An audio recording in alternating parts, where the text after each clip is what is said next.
Hi everyone, this is advocate Vishnupriya Shavaji. നമ്മൾ ഇന്ന് discuss ചെയ്യാൻ പോകുന്ന ടോപ്പിക് എവിഡൻസ് ലോയിനെ കുറിച്ചിട്ടാണ്. നിങ്ങൾ ആദ്യമായിട്ടാണ് എൻ്റെ ചാനൽ കാണുന്നത് വെച്ചാൽ തീർച്ചയായിട്ടും എൻ്റെ ചാനൽ സബ്സ്ക്രൈബ് ചെയ്യുക. കൂടെ ആ ബെല്ലൈക്കൺ ക്ലിക്ക് ചെയ്തിട്ടുണ്ടെങ്കിൽ ഞാനിടുന്ന എല്ലാ വീഡിയോസിൻ്റെയും നോട്ടിഫിക്കേഷൻ നിങ്ങൾക്ക് ലഭിക്കുന്നതായിരിക്കും. അപ്പോൾ നമുക്ക് ടോപ്പിക്കിലോട്ട് കിടക്കാം. ആദ്യം തന്നെ നമ്മൾക്ക് ഹിസ്റ്ററി ഓഫ് എവിഡൻസ് നോക്കാം.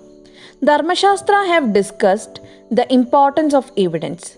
It has been said that a king cannot punish anyone if any doubt exists. It means that until anyone is not proved beyond doubt, he cannot be considered to be guilty. ധർമ്മശാസ്ത്രയിൽ എവിഡൻസിനെ പറ്റിയിട്ട് പറയുന്നുണ്ട്.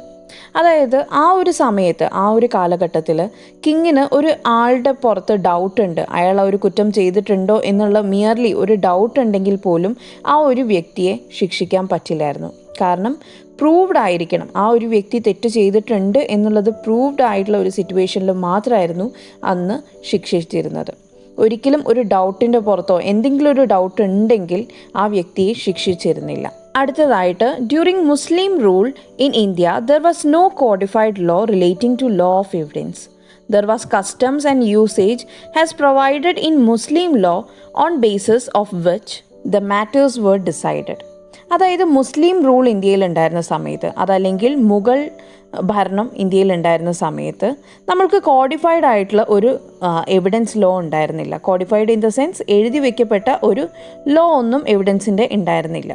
ആ ഒരു സമയത്ത് കാലങ്ങളായിട്ട് പാലിച്ചു വരുന്ന കുറേ customs, അതുപോലെ ഓരോ നിയമങ്ങൾ, അതായത് മുസ്ലിം ലോയിൽ പാലിച്ചു വരുന്ന ഓരോ നിയമങ്ങളെല്ലാം ബേസ് ചെയ്തിട്ടായിരുന്നു കാര്യങ്ങളൊക്കെ ഡിസൈഡ് ചെയ്തിരുന്നത്. അന്ന് എവിഡൻസ് ലോ ഉണ്ടായിരുന്നില്ല. പിന്നെ എവിഡൻസ് ആക്ട് എവിടുന്ന് വന്നു എന്ന് ചോദിച്ചാൽ, ഇന്ത്യൻ എവിഡൻസ് ആക്ട് 1872 നമ്മൾക്ക് ഇൻട്രൊഡ്യൂസ് ചെയ്തു തന്നത് ബ്രിട്ടീഷേഴ്സ് ആയിരുന്നു. അതുപോലെ തന്നെ പറയാച്ചാൽ evidence is considered to be the backbone of administration of justice. നമ്മൾക്കൊരു കാര്യം, ഒരു വ്യക്തി ഒരു തെറ്റ് ചെയ്തിട്ടുണ്ട് അല്ലെങ്കിൽ ഒരു തെറ്റ് ചെയ്തിട്ടില്ല എന്ന് പ്രൂവ് ചെയ്യണമെങ്കിൽ എന്ത് വേണം? അതിനൊരു തെളിവ് വേണം, അല്ലേ? അതുകൊണ്ട് തന്നെയാണ് എവിഡൻസിനെ അഡ്മിനിസ്ട്രേഷൻ ഓഫ് ജസ്റ്റിസിൻ്റെ ബാക്ക് ബോൺ ആയിട്ട് പറയുന്നത്. ഒരു വ്യക്തിയെ രക്ഷിക്കാൻ അല്ലെങ്കിൽ ഒരു വ്യക്തിയെ തെറ്റ് ചെയ്തതിനുള്ള ശിക്ഷ നൽകാനും നമ്മൾക്ക് എവിഡൻസ് സഹായിക്കുന്നുണ്ട്. ഇനി നമ്മൾക്ക് അടുത്തതായിട്ട് എവിഡൻസിൻ്റെ ജനറൽ മീനിങ് എന്താ വരുന്നത് എന്ന് നോക്കാം. The word evidence has originated from the Latin word evidere, which means to prove, show any fact of legal resources. Evidence എന്നുള്ള വാക്ക് ഒറിജിനേറ്റ് ചെയ്തിരിക്കുന്നത് എവിഡറെ എന്നുള്ള വാക്കിൽ നിന്നാണ്. എവിഡറെ എന്ന് പറഞ്ഞാൽ നമ്മൾക്ക് എന്തെങ്കിലും ഒരു കാര്യം പ്രൂവ് ചെയ്യാൻ വേണ്ടി, അതായത് തെളിയിക്കാൻ വേണ്ടിയിട്ട്, അല്ലെങ്കിൽ എന്തെങ്കിലും ഒരു വസ്തുത കോടതിയുടെ മുമ്പിൽ പ്രസൻറ്റ് ചെയ്യാൻ വേണ്ടിയിട്ട്. ഈ ഒരു ഫാക്റ്റ് അല്ലെങ്കിൽ വസ്തുത എന്ന് പറയുന്നത് നമ്മുടെ കേസുമായിട്ട് ബന്ധപ്പെട്ടതായിരിക്കണം. അതുപോലെ തന്നെ നമ്മുടെ കേസിൽ ഒരു തീരുമാനത്തിൽ എത്തിച്ചേരാൻ സഹായിക്കുന്ന രീതിയിലുള്ള കാര്യങ്ങളായിരിക്കണം. ഇനി നമ്മൾക്ക് അടുത്തതായിട്ട് എവിഡൻസിൻ്റെ ഡെഫിനിഷൻസ് നോക്കാം. ആദ്യം തന്നെ ടൈലറിൻ്റെ ഡെഫിനിഷനാണ്. All legal medium except arguments which proves or disproves any facts are called evidence. ടൈലറിൻ്റെ അഭിപ്രായത്തിൽ ഓൾ ലീഗൽ മീഡിയം, എല്ലാ ലീഗൽ മീഡിയംസ്, അതായത് നമ്മുടെ വാദങ്ങൾ ഒഴിച്ച് എന്തെങ്കിലും ഒരു കാര്യം ശരിയാണ് അല്ലെങ്കിൽ എന്തെങ്കിലും ഒരു കാര്യം തെറ്റാണ് എന്ന് തെളിയിക്കാൻ വേണ്ടിയിട്ട് നമ്മൾ ഉപയോഗിക്കുന്ന എല്ലാ വസ്തുതകളെയും എവിഡൻസ് എന്ന് വിളിക്കാം. ഇനി അടുത്തതായിട്ട് നമ്മൾക്ക് സാൾമൻറ്റിൻ്റെ ഡെഫിനിഷൻ എന്താണെന്ന് നോക്കാം. Any fact or statement which has the power to prove is called evidence. Salmond എവിഡൻസിനെ ഡിഫൈൻ ചെയ്തിരിക്കുന്നത് എന്തെങ്കിലും ഒരു ഫാക്ട്, അതായത് എന്തെങ്കിലും ഒരു വസ്തുത, അതല്ലെങ്കിൽ എന്തെങ്കിലും ഒരു പ്രസ്താവന, അതായത് എന്തെങ്കിലും ഒരു സ്റ്റേറ്റ്മെൻറ്റ്, അത് നമ്മളെ സത്യം തെളിയിക്കാൻ സഹായിക്കുന്നതാണെങ്കിൽ അതിന് നമ്മൾക്ക് എവിഡൻസ് എന്ന് പറയാൻ പറ്റും. ഇനി അടുത്തതായിട്ട് നമ്മൾക്ക് section 3 of Indian evidence act 1872 എന്താണ് എവിഡൻസ് എന്ന് പറഞ്ഞിരിക്കുന്നത് നോക്കാം. ഇവിടെ പറഞ്ഞിരിക്കുന്നത് it includes oral evidence and documentary evidence.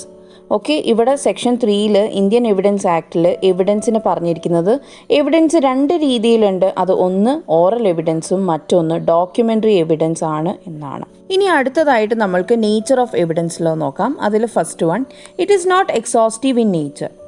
അതായത് എവിഡൻസ് ലോ എന്ന് പറയുന്നത് എക്സോസ്റ്റീവ് അല്ല, അതായത് അതിൻ്റെ അകത്ത് എല്ലാ കാര്യങ്ങളും ഇൻക്ലൂഡ് ചെയ്യുന്നില്ല. ഇനി അടുത്ത point, Indian evidence is lex ഫോറി.